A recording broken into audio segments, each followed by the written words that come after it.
What if I was to tell you that there's a way you can buy real estate and not pay any capital gains tax or depreciation recapture when you sell it? And this isn't a 1031 exchange either. And I'd mentioned you can defer existing capital gains until 2027 as well. Stay tuned as I break down probably the best tax legislation that we have ever seen in the United States. Be sure you stick around to the end because I show how this strategy really improved a neighborhood here in Charleston as well. Hey, what's up y'all? It's Sean, your Charleston realtor. Today I want to talk about opportunity zones, what they are, why they exist, and how you can leverage them to accelerate your wealth building journey. And if you want to learn more about opportunity zones, be sure you shoot me an email or a text. My contact information is always in the description below. First, let me get a disclaimer out of the way. I'm not a CPA or a tax advisor, so nothing I say in this video should be construed as tax advice. I'm merely summarizing public information found on government websites. Before you execute this strategy, you must absolutely consult with a licensed professional about the tax implications of your situation. There are certain forms you must file with the IRS in order to do this. So what are opportunity zones? Well, opportunity zones, or OZs for short, are economically distressed areas where investments may be eligible for preferential tax treatment. In 2017, OZs were formally established by Congress under President Trump in the landmark Tax Cuts and Jobs Act. Remember, the government recognizes it cannot do two things. First, it cannot create jobs for everyone. Second, it cannot create housing for everyone. In order for us to be a functional society, the government must incentivize job and housing creation. The best way to incentivize this is through the tax code. The tax code is written so that private market forces are able to create jobs and create housing. That's why the tax code gives incredible tax breaks to business owners and property owners. Which gets us to opportunity zones. Here's the so what of OZs. If you have a taxable event where you owe long-term capital gains tax, instead of paying Uncle Sam those gains next year, you can instead put them into what we call a qualified opportunity zone fund. You have 180 days after the taxable event to establish your qualified opportunity zone fund, and another 180 days to invest in the property with that fund. This fund is merely a deferment of those gains. The tax bill will come due in 2027, and you will have to pay tax on those gains then. However, I am making this video in early 2024, so you still have a couple years to take advantage of this strategy. But the deferment of capital gains for a few years is just the cherry on top. The rest of the sundae is what you can do with the property within the opportunity zone. So you will use your qualified OZ fund to buy and improve real estate in the opportunity zone. If your investment is held longer than 5 years, there's a 10% exclusion on the gain when it's sold. If it's held for more than 7 years, the exclusion is 15%. But the real power is in the 10-year hold. If you hold the investment for 10 years, then you will be eligible for an increase in the cost basis equal to the fair market value of the investment on the date in which it's sold. The so what of that is when you sell your property after 10 years, you will not pay any capital gains tax on the sale because the IRS allows you to step up the basis to pay fair market value on the date of the sale. So what's the catch? So in order for you to take advantage of opportunity zones, you must improve the property by putting in at least 100% of the cost basis in renovation or building new structures. For instance, if you acquire a rundown house and an OZ for $100,000, then you'll need to put an additional $100,000 towards improving the property for a total of $200,000 invested.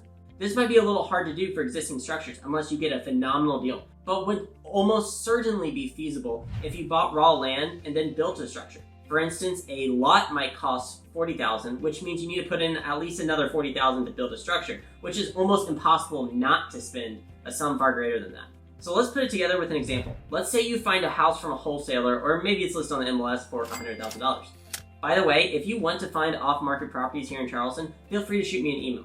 But anyway, you just bought this house for $100,000. $100,000 is now the cost basis of the home. But be sure you talk to your CPA about how the land might affect this. But for all intents and purposes, let's call $100,000 as the cost basis. You will now need to improve the property by putting another $100,000 in renovations for a total investment of $200,000. Now, let's say after 10 years, that property is now worth $700,000 and you decide to sell. The $500,000 in which you would have paid capital gains tax on is actually tax-free and you avoid depreciation recapture. You could have always refinanced the home in that 10-year period to pull out your initial investment or done a cost segregation study to take insane tax breaks up front. But you still get the capital gains exclusion assuming you hold it for 10 years. What if instead you bought a lot of land for $80,000 and then you built a $320,000 house for a total of $400,000?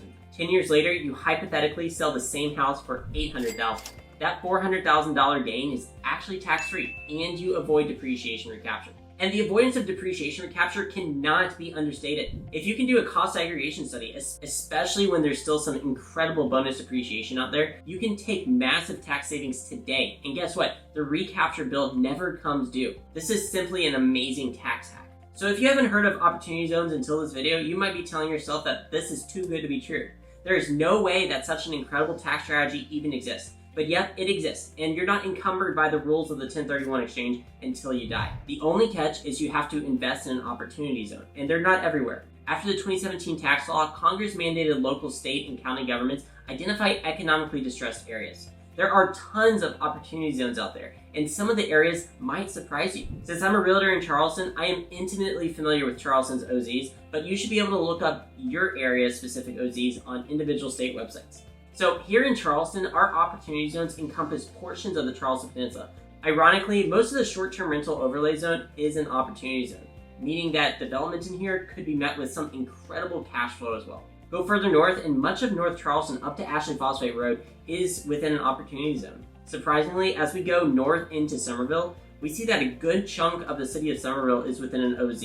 Zooming out even further, we see that huge swaths of land in Dorchester and Berkeley counties fall within an OZ, from Ridgeville all the way out to St. Stephen's. And that's just the Charleston area. There are plenty of OZs elsewhere in South Carolina and in the country. But coming back to Charleston, let's do a quick case study. I want to focus on one neighborhood in particular where the Opportunity Zone legislation really elevated the community, and why the neighborhood looks like the way it does now.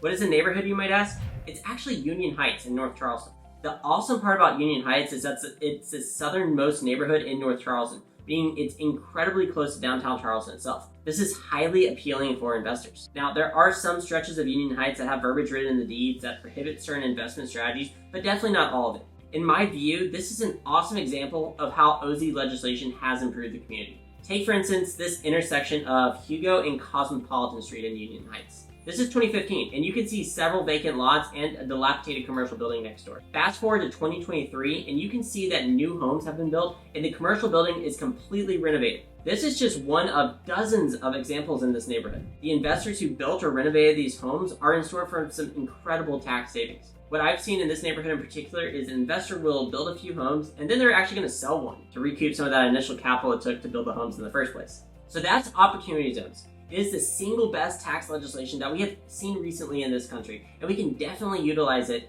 to build massive wealth while also simultaneously improving communities. If you want to get the lowdown on other opportunity zone projects or want to talk more about investing in Charleston real estate, my contact information is in the description below. Shoot me a text, email, or give me a call. I own 10 rental units in Charleston myself, and I love talking about investment properties. And I'll see you in the next video.